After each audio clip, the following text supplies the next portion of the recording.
How to find duplicate values in Excel using VLOOKUP. Hi everyone, it's Sophia to assist you today. Without any delay, let's jump right in. First, open Microsoft Excel. You'll find this kind of screen pop up.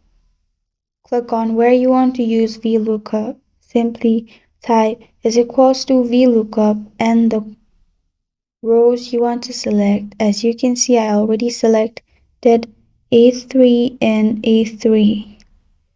After that, click on COL index num. The service is not available in my device. If you have it, simply click on it and type 1, and then you're good to go. That's how to find duplicate values in Excel using VLOOKUP.